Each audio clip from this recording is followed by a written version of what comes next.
आजमगढ़ जिले के गोसाई की बाजार के पास लालगंज व दीदारगंज के भाजपा प्रत्याशी के समर्थन में जनसभा को संबोधित करने पहुंचे देश के रक्षा मंत्री राजनाथ सिंह ने विपक्षी पार्टियों पर हमलावर दिखे।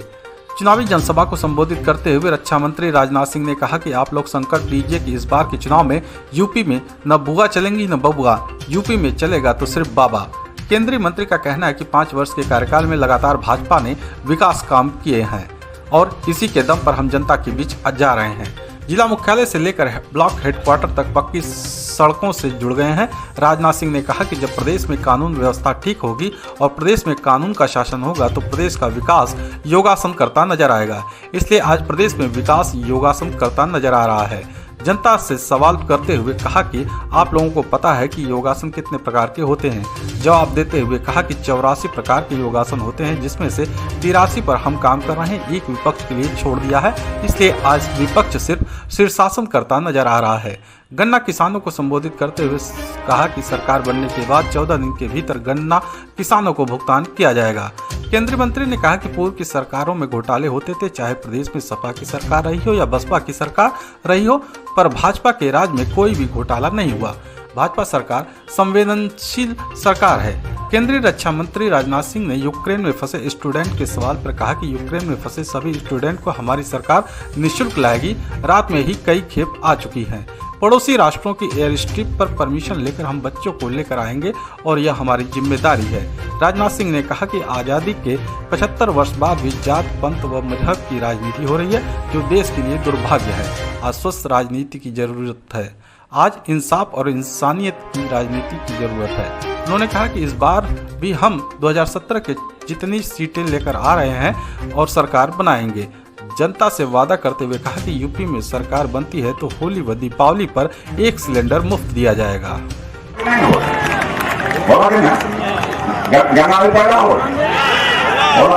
चौदह दिन के अंदर भुगतान हुई गन्ना का, 14 दिन के अंदर भुगतान हुई। यदि 14 दिन के अंदर भुगतान न हुई तो उसके बाद ब्याज मिली है तो आप जितना बकाया रही, यही होगा। इसीलिए एक बार मैंने कहा था, अब वो समय आ गया है, ये संकल्प लीजिए कि उत्तर प्रदेश में न बुआ चलेगी न बबुआ चलेगा, चलेगा तो केवल बाबा चलेगा, केवल बाबा चलेगा।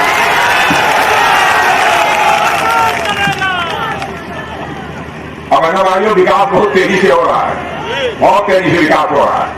सारे डिस्ट्रिक्ट हेडक्वार्टर, ब्लॉक हेडक्वार्टर, तहसील हेडक्वार्टर, ये सब सारे मुख्यालय जुड़ गए हैं पक्की सड़कों से। अन्य भी बहुत सारे काम हो गए क्योंकि कानून और व्यवस्था यहां की ठीक है। जब होगा कानून का शासन, विकास करेगा योगासन। और मेरे बहन भाइयों, कानून का शासन है यहां पर उत्तर प्रदेश में, इसीलिए विकास योगासन कर रहा है। आपको मालूम है कितने योगासन होते हैं? नरेंद्र जी को मालूम होगा। आज भी योगासन ये करते हैं। चेहरा देखे मैंने बतला दिया, ये योगासन आप प्राणायाम कर रहे हैं आजकल। मालूम है कितने योगासन होते हैं? अरे क्या तुम्हें मालूम है? नहीं,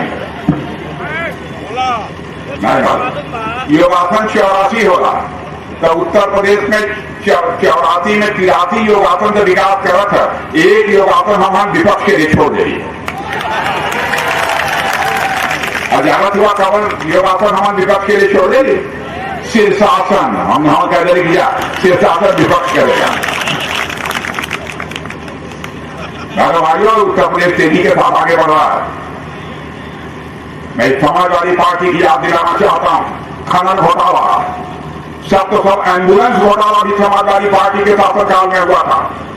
बहुजन समाज पार्टी के शासनकाल में भी घोटाले ही घोटाले।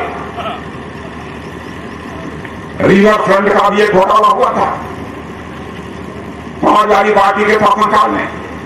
कोई माता लाल यह बतला दे कि हमारे शासनकाल में कोई घोटाला हुआ हो। मेरे भाइयों, जैसे भ्रष्टाचार का आरोप लग जाएगा, इस राजनीति को ठोकर मारकर हम लोग बैठ जाएंगे। ऐसी राजनीति मंजूर नहीं। इतना कम चाहिए था और लोग घबराए। मैंने बिल्कुल घबराने का कोई कारण नहीं है। वैसे सीसीएफ की बैठक होने के पहले ही प्रधानमंत्री जी ने इस संबंध में स्पष्ट निर्देश दे दिए थे कि यूक्रेन के रहने वाले जो हमारे भारतवासी हैं और भारत आना चाहते हैं तो तुरंत उनके भारत लाए जाने की व्यवस्था प्रारंभ की जानी चाहिए और व्यवस्था प्रारंभ भी हो गई थी।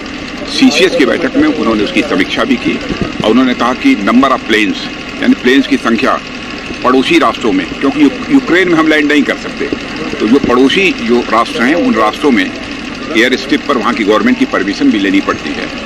तो हमारे जो प्लेन वहाँ जाएं और वहाँ के हमारे बच्चे यूक्रेन में रहने वाले फिर वो बॉर्डर पर आ जाएं इन देशों के जहाँ पर हमारी प्लेन्स हैं और वहाँ से हम उनको ले आएंगे। आपने देखा भी रात को ही 3 या 4 खेप आ चुकी है, लगातार दिन में भी यह सिलसिला जारी है। हम लोग पूरी तरह से इसके लिए प्रतिबद्ध हैं कि जो हमारे वहाँ भारतीय हैं यूक्रेन में वह सब सुरक्षित सकुशल भारत लाए जाएंगे और सरकारी खर्च पर वह भारत लाए जाएंगे। अच्छा, सबसे बड़ा सवाल सर है कि जातिगत का समीकरण चल रहा है और पूर्वांचल जो है इस वक्त बहुत ही दुर्भाग्य है कि आज़ादी के 75 वर्षों के बाद भी लोग जाति पंथ और मजहब की राजनीति की बात करते हैं, लेकिन स्वस्थ राजनीति का मतलब यह होता है कि राजनीति जाति पंथ मजहब के आधार पर नहीं होनी चाहिए। राजनीति के लिए होनी चाहिए इंसाफ और इंसानियत के आधार पर होनी चाहिए, यानी जस्टिस एंड ह्यूमैनिटी, यही दो आधार होने चाहिए।